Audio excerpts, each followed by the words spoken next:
Everyone says just move on, but nobody explains what moving on actually means. And that is why so many people stay stuck for months and for like something many years.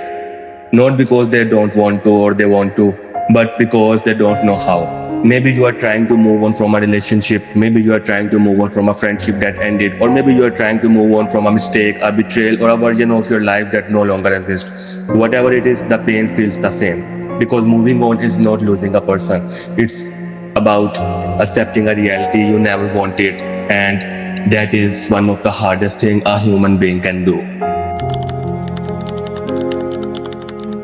Most people think moving on means forgetting the memories, forgetting the conversations, forgetting the person, but that is not true.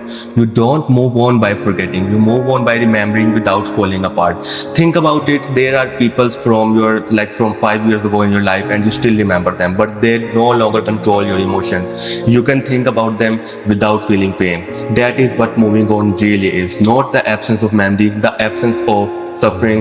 The memory stays, the wound heals. The reason moving on feels impossible is because your mind and your heart are fighting each other. Your mind knows it's over, but your heart is still attached. You know the relationship ended, you know they changed, you know things will never be same, but a part of you keeps hoping. Maybe they will come back, maybe they will apologize, many things maybe will work out somehow. And as long as that hope exists, you remain emotionally connected to something that no longer exists. Many people are not holding on to a person, they are holding on to a possibility. And that is why they cannot let go. Most people think healing comes from staying connected to the past. So they keep checking old messages, looking at old pictures, visiting old conversations, watching someone's social media, listening to songs that remind them of what happened. At first it feels comforting, but over the time it becomes a prison. Because every time you revisit the past, you reopen a wound that was trying to heal. Imagine breaking your arm. Would you keep hitting it every day to see if it still hurts? Of course not. Then why do we do same thing with our emotions? There is something most people don't know to hate. You may never get the closure you are waiting for. You may never get the apology, never get the explanation, never hear the words you wanted to hear.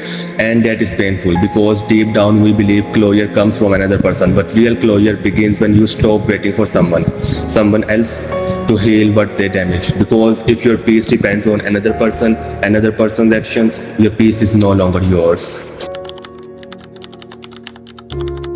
So there are few steps where we can find out how to actually you can move on.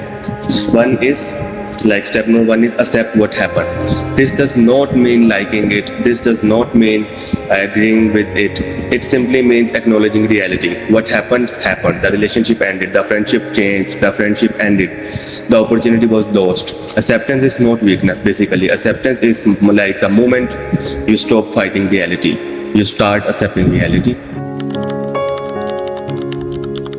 Step number two, allow yourself to heal.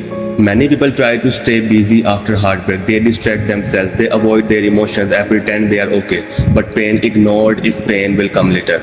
If you need to cry, cry. If you need to grieve, grieve. Healing begins when you stop running from your feelings.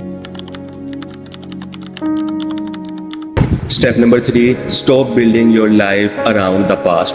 Ask yourself honestly how much of your day is still concerned or connected to what happened. How much of your energy goes into remembering, checking, hoping and replaying. You cannot build a future while constantly living in yesterday, in past. At some points you may have to give more energy to your future than your past. And step number four, the last step is reconnect with yourself. One of the biggest mistakes people make after lose is forgetting who they are. They become so focused on what they had lost and but they stop investing in themselves. Start again, learn something new, improve your health, build better habits, spend time with people who genuinely care about you. Because moving on is not only about letting go of someone, it's about returning to yourself. The strange thing about moving on is that it rarely happens all at once.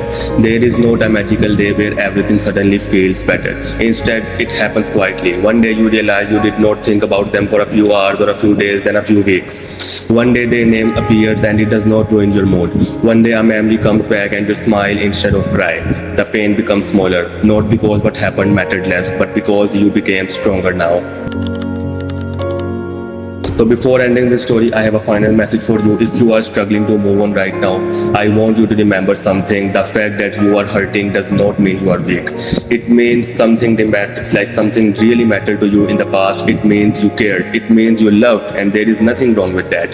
But don't spend your entire life holding on to a chapter that has already ended. Some people are not meant to stay. Some people are meant to leave, and some experiences are meant to teach you lessons that never comfort, and that comfort never could. The goal is not to forget what happened. The goal is not to erase the memories. The goal is to reach a point where your past becomes a lesson instead of a burden. Because one day you will look back at this moment, you will look back in the past and realize that moving on was never about losing someone. It was about finding yourself again. Bye.